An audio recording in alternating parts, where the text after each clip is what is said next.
Sorry, we just dropped out. So you were saying something about your fat suppressing your immune system. Yeah, fat, fat suppresses immunoprotection, and it does not only for viral infections. So it's going to suppress your innate immune system, which you need that to counter the initial phase of a viral infection. But then it also suppresses the adaptive immune system, and that's where your immune system or your body develops antibodies or protection long term from that pathogen. But we know this even in terms of other chronic diseases, so if you are obese, overweight, have a higher BMI, you have a higher risk of developing certain cancers. And this is also due to the suppressed immune system, the body's ability to recognize these cancerous cells and clear them. Or even the immune system's ability to recognize what we call senescent cells. Senescent cells are like those that have gone into early retirement. They haven't pissed off. They're still there. They're just no longer functioning properly. But like us humans, when we go into retirement, turn into grumpy old bastards and complain a lot. And that's what these cells do, is they kind of retire. They're no longer productive. They don't die. They just stick around and complain, and their complaints are in the form of inflammatory molecules. And if you're going to complain a lot, you're going to try and recruit other people to buy into your complaints and complain with you. And that's what these cells tend to do. Senescent cells recruit other cells to become senescent, and that's what accelerates the aging process. And if you don't have an immune system that can help clear those senescent cells out, you're going to age faster. And when I say age faster, I don't just mean you're going to look older. I mean, there's going to be an earlier onset of these age-related diseases, from heart disease, type 2 diabetes, stroke, cancer, degenerative neurological diseases like dementia, Alzheimer's as well. So all of this suppressed immune system contributes to.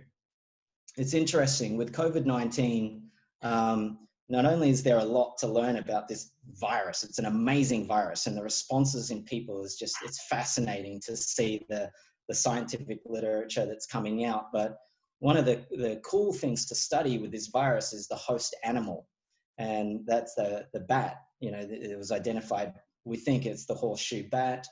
There was an intermediate mammal in between the bat and human that aided in its transmission from the bat to people, and that's yet to be identified. Just to clear things up around that, we don't yet know if it was the pangolin. I suspect it's the civet. Pangolins aren't even on the wet market menu, and whether or not the wet markets with that the source of origin. There were a few people that were infected late November, in December, early December, that had no contact with those markets in Wuhan anyway. So, but look, that's a different story. The bats, why they can harbor these viruses and not get sick is over time when they evolved flight, and they're the only mammal that evolved flight. In order for them to do that, their biochemistry had to adapt and evolve in a way that just allows them to harbor these viruses. So first thing is, generally speaking, the smaller the mammal, the shorter their lifespan. The bigger the mammal, the longer they live. Bats, however, they're little critters, but they can live up to 40 years. Yeah. That's a really long time. Like, considering if you compare it to a rat, rats typically live for only 2 years. Yeah, right. So you're talking a tiny animal. So what do animals die from when they get old? What do we die from when we get old? We die from free radical damage, so oxidative damage. Inflammation causes, the onset of diseases and so forth. Infections can take us out. But these bats don't even develop cancer. They have such a low rate of tumorigenicity. So it's going to be amazing what we learn from these bats and how we can apply it to human health and physiology in time. The bats also have evolved an elevated, what we call autophagy response. So in your cells, you have this process where if you get debris, like in my apartment, for example, I'm just living here, I'm going to accumulate rubbish. The dishes are going to pile up. If I don't take care of the place, if I don't clean and take the rubbish out, the rubbish builds up. The place starts stinking. So it doesn't just affect where the bin is. The whole apartment starts smelling. And then I don't want to be here, and I don't enter this half of the apartment. So other things accumulate in there. So you can get the kind of mess. There's got to be processes in place that clean it out. And the same thing happens inside your cells. And that cleaning out of the debris and recycling proteins is called autophagy. And bats have evolved a more advanced autophagy processing system. What suppresses that in humans is too much insulin. So if you're constantly eating too much sugar and refined carbohydrates and have chronically elevated levels of insulin, how do you know you've got chronically elevated levels of insulin? You're fat. I mean, I can tell just by looking at someone if they're hyperinsulinemic or insulin resistant. So that's going to suppress your immune system, your body's ability to regenerate, your body's ability to clear out the debris. All of this makes it really difficult to fend off any potential challenge that might come your way, including viral infections such as COVID-19. Yeah, right. So also what we've seen is those that progress to more advanced stage of COVID-19 disease severity tend to have metabolic dysfunction. So they tend to have pre-existing cardiovascular disease, hypertension, so high blood pressure, diabetes, and therefore a suppressed immune system. So if your immune system is suppressed, there's a delay in your body's ability to fend off the infection. It gives the infection more time to do more damage.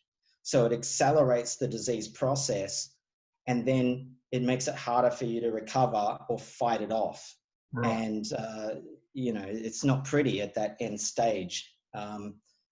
Having said that, if you can manage your metabolism over time, not be sick, look after yourself, eat a good diet, don't be a jerk, don't harbor resentments, don't smoke, all this sort of stuff. It's not just the chronological age of a person that puts them at risk, it's the age of their immune system.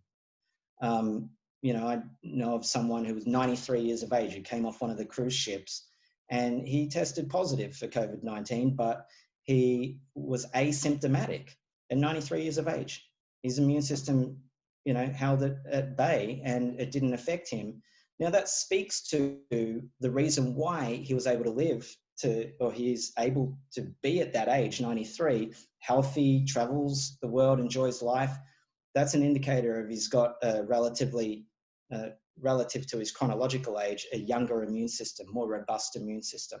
So that's what people want to handle and be mindful of when they're thinking about immunity and metabolic disease. There's what I term, metabolic immunity or immunometabolic disease. So, people want so basically, if you're overweight and you're, looking to look after your immune system, taking vitamin C and eating garlic and doing all the immune boosting stuff isn't really going to make much of a difference if you're overweight anyway. Yeah, it's like the general condition. We live in such a consumer focused condition in our society. So whenever you want to handle something, whether it be boost your immune system or reduce inflammation, everyone tends to act in a consumer fashion. So eat more of something. So eat more garlic or eat more vitamin C or eat more of a specific herb or something. None of that matters if you've got a BMI over 30. If you're obese, you need to handle that first. Yeah. You don't worry about all the other stuff. It's just, you got to, sorry to be blunt, but you got to handle that fat ass before you worry about whether or not soy's damaging or, environmental chemicals or, I don't want to sound like a dick, but that's just the reality, and even the concern around breast cancer and toxins and so forth. It's like, even if you're genetically predisposed, if there's if you've got genes that predispose you to certain cancers, I mean, being overweight, being obese, and eating a crappy diet far outweighs any of those risks, even if your mother, your sister, and your auntie have had breast cancer. Being overweight is just puts you at further risk. You need to handle that first. Yeah, right. Cool. Well, what else do I have? What in coaching the people you've coached so far, and I know a couple of them, like Natalie's one, who's just yeah, it's amazing, just gone awesome. I'm just really happy for her as well. And I know for myself, even when I said I would do this, there was still lots of things going on for me, as like, when I actually start, do I really need to? I can just knock some stuff back and do whatever. What are some of the things people fool themselves with, or justify things with, to not do anything about their health? Yeah. Oh man. Look, people know it. People know the excuses and the reasons, and I'll do it later. I think what people need to recognize, and everyone's so clever about diet and nutrition. Everyone knows everything already, and their way is the right way. And listen, if you're fat and you've remained fat for any length of time, you have no idea what you're doing. You just I need had to actually give up that knowing doesn't make any difference, because like, we've had lots of conversations about it, and over the years, as I said, I've been right into this sort of stuff, and I thought I knew a lot of stuff about it, but even what I knew about it, it didn't make any difference really. No, it's the performance. So your body is a performance outcome. So you want to kind of uncollapse performance and performance outcomes. You do not have a direct say over your performance outcomes. So they're the results. They're the numbers when you step on the scale and it tells you how much you weigh, or you put the tape measure around your waist and it tells you that measurement. And so they're performance outcomes. You don't have a direct say over that. People think that they do.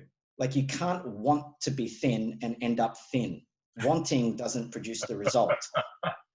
Willing it, wishing for it, praying for it. No.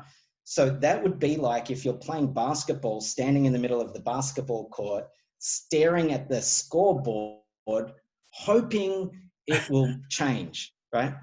You're not in the game. The game is putting the ball through the metal hoop, and that takes action and performance. So performance is action or inaction, right? So this is what you do or don't do.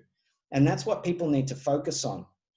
Now, the problem with performance is people relate to action like what needs to happen first is they've got to know enough.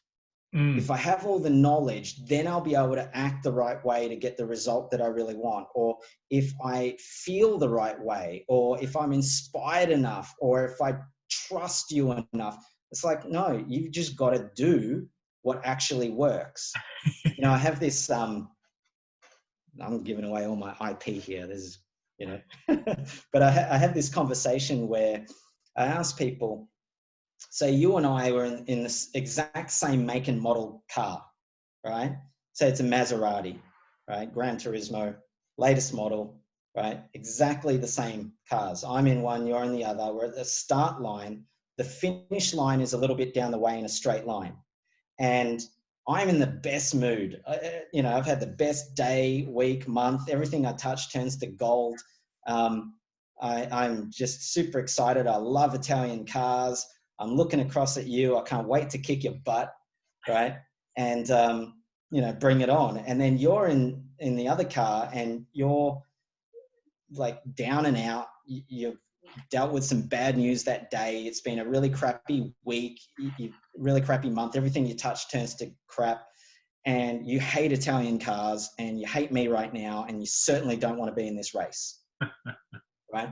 And we put our foot down on the pedal at the same time. And who wins the race? Both at the same time. Yeah, you cross the finish line at exactly the same time. You'd be surprised, Trevor, the number of people that say, "Oh, of course you would." I go, "Why?" I go, "Why?" And they say, "Well, because you're in a good mood and I'm not." I'm like, "No, the car doesn't give a damn what mood I'm in. Yeah. It's mechanics, right? You put your foot down on the pedals at the same time, you'll cross the finish line at the same time. Same thing with your pancreas. If you stimulate it with glucose, it's going to release insulin. If you don't, it won't. It's just that simple. So the mechanics of the human body are like that. It doesn't give a damn what mood you're in.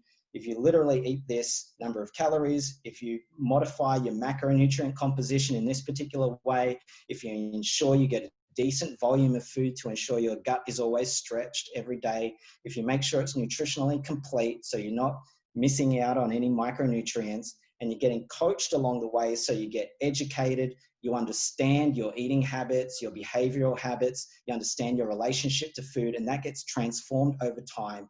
And you develop a relationship with your word and commitment that's going to stand the test of the time, like the rest of your life, such that by the time I'm done with you, you're independently responsible for managing your own health and well-being for the rest of your life. You know, my commitment is that you never have to go on another diet again. This is it, dude. Right? And we get you to that target weight, but then that stabilization needs to take place. That's where we lock in that new health set point. Right. And that takes a certain level of discipline. It takes a lot of intellectual effort. It takes being coachable because here's the dilemma. Now in that stabilization phase, you have the freedom of choice. And you've got to be an adult about it. You've got to be a grown-up.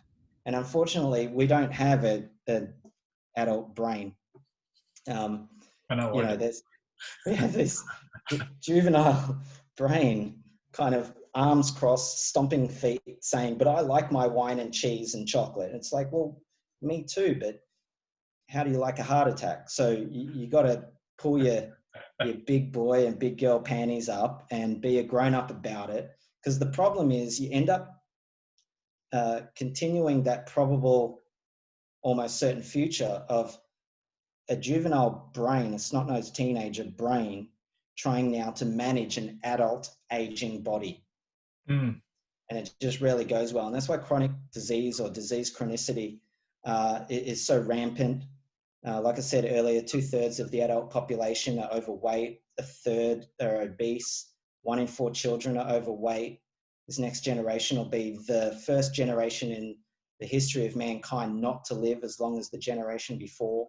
Yeah, wow. So obesity and issues of overweight are just such an enormous impact on health and well-being, suppresses our immune system, all this sort of stuff. But even just our sense of ourselves, our self-confidence, our ability to be out in life, in the world, participating the way that we really want to participate, you know, it impacts all of that. So, you know, my commitment is that people have an experience of themselves where they love themselves, and handling your health and well-being really is an expression of that love. You know, not I'll love myself when I get the perfect body. You know, that's not going to happen.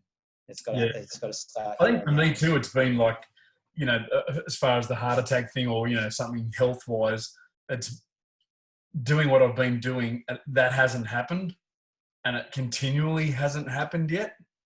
Yeah. So, you know, over 5 years or so, it's like, well, I've been doing this and that hasn't happened. So it's not likely to happen.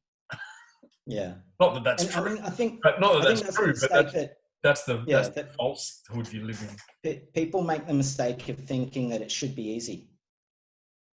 It's just not. Your body's not designed to take fat off so readily. And look, it wasn't that long ago, I was having lunch. When I say it wasn't that long ago, maybe a couple of years ago, having lunch with one of Australia's leading preventative cardiologists, you know, and I was talking to him about his fat gut. And I said, how are you going to handle that? You know? That's what I'm talking about. Knowing about it makes there's a cardiologist. No, that's right. And got a fat gut. He just said to me, it just got hard after 55, Dean. What do I do? All right. So it's not easy. And, you know, to think that it should be easy and you should be able to do it on your own and all that sort of stuff. I mean, no one intentionally gets themselves in a bad health state. There's something going on that you can't see. If you don't have power in a particular area, and if that area is health, there's something going on that you can't see for yourself. So you want to have a coach. You want to be educated. You want someone to guide you. And it's not just an accountability structure. It's someone that can support you, that's got your back. And, you have word in the matter where neither of you quit and you just get the job done. And you want to have someone that's smart, that can guide you through it and work through the challenges. And, every kilogram has a story that goes along with it. And all of that gets kind of uncovered. It's a fun journey. It's frustrating for me as a coach as well, because, it takes something, but, it's incredibly rewarding when people get to discover who they really are and what's possible for them, and their confidence, expands, and they start participating in life and having that breakthrough and being in the world, interacting with people the way that they really want to interact. And, it's inspiring. So I like that. So what sort of signs should people look for? Like what signs are they looking for to know it's time to start handling their stuff, handling their shit? Yeah. Look, if you have a waist circumference greater than 94 centimeters, you should do something about that. Right. That doesn't matter how bald you are or whatever. How bald you are is always. How tall. How tall. Yeah, look, generally speaking, there are various measures. You can, your body mass index, for example, BMI is something that in the medical realm tends to be used. It's pretty good. It's a pretty good indicator. A lot of people invalidate it, say, oh, it's not accurate. Listen, for the majority of people, it is,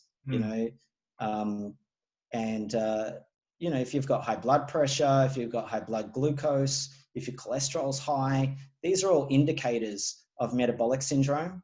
And the root cause of metabolic syndrome is hyperinsulinemia, which again means chronically elevated levels of insulin, and also insulin resistance. People might just want to reset their metabolism, and for reasons of productivity, maybe like you just shared a bit earlier, you're experiencing now waking up in the morning and actually waking up, like you're present, you feel more alive and vibrant. And you didn't even know that was an issue. That's how the mornings are, but there's that lethargy, and there's that brain fog, and there's the inability to think clearly and make decisions fast. And a lot of that's caused by the inflammation produced because you have too much fat around your belly. We call that visceral fat. That can, chances are about a third of the adult population are at risk of fatty liver disease.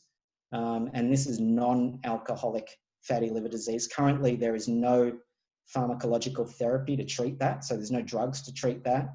The best thing for people to do is reverse their metabolic syndrome and lose that weight.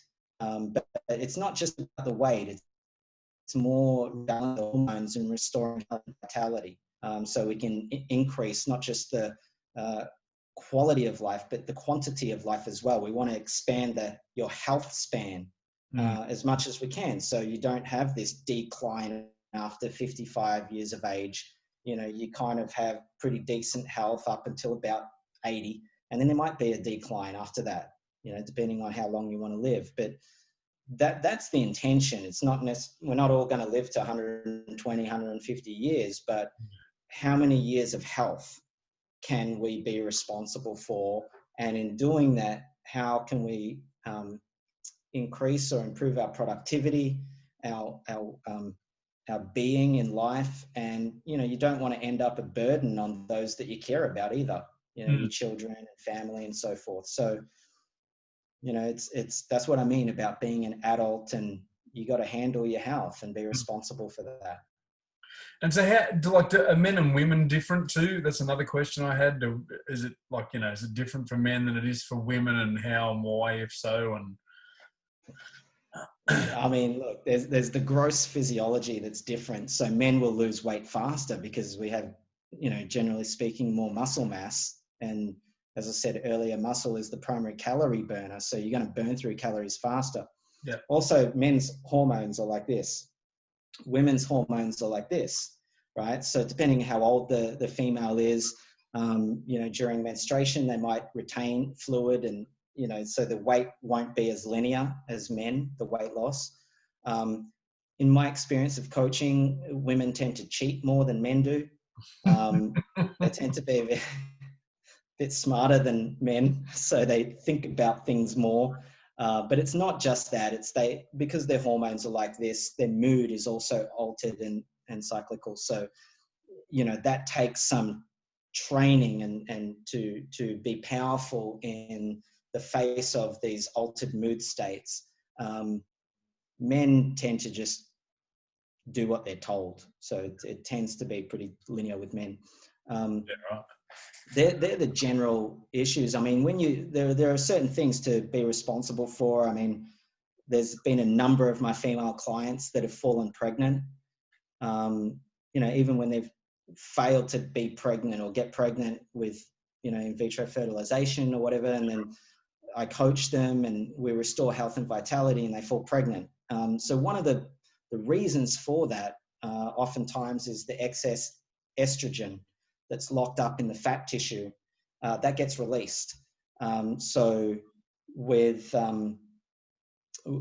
younger women, they've got to be very careful,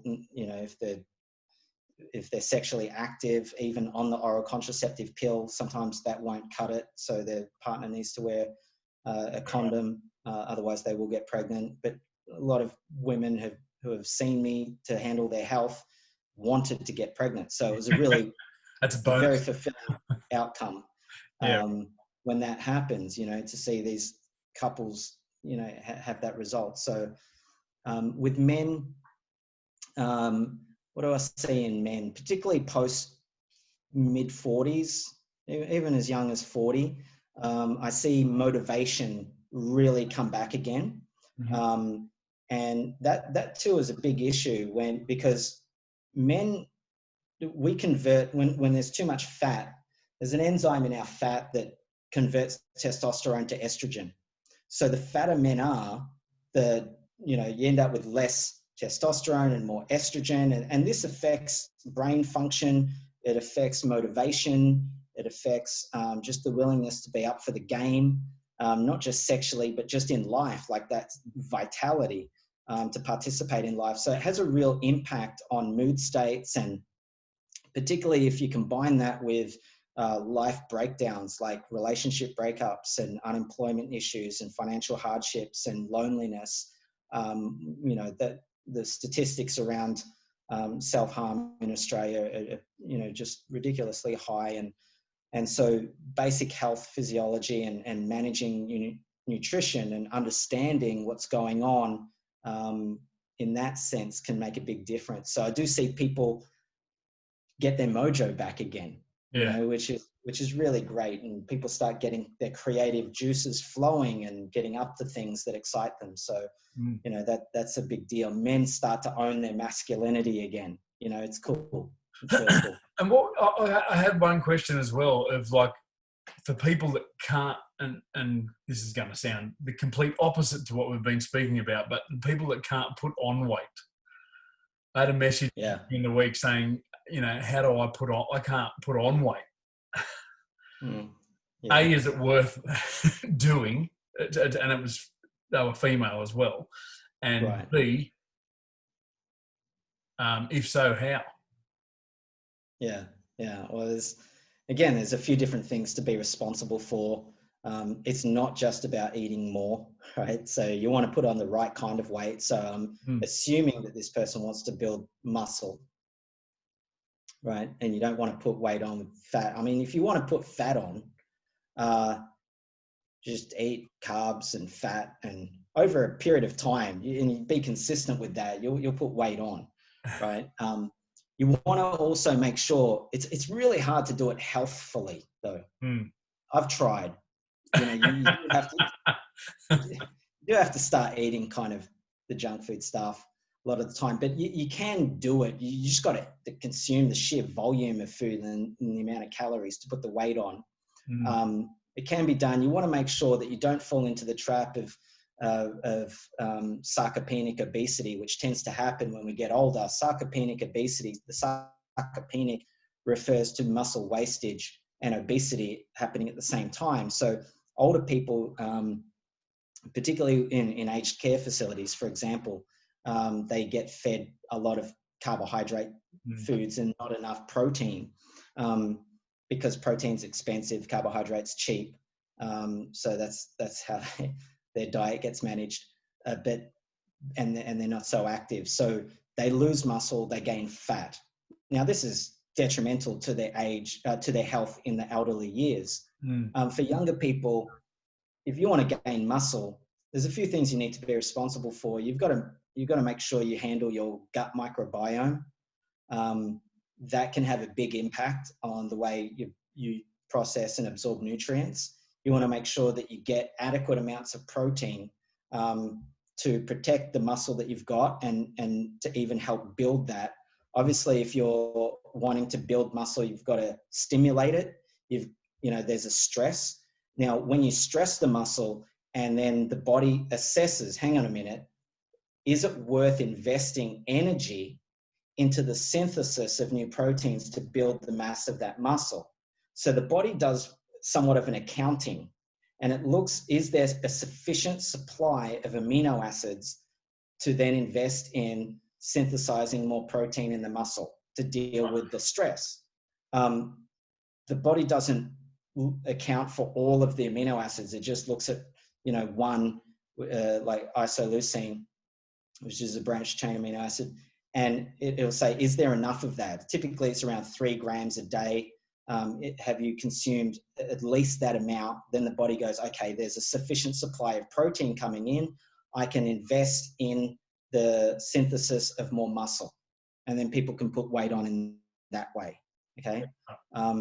But, you should work with people who have done that many times. That's not my area of interest.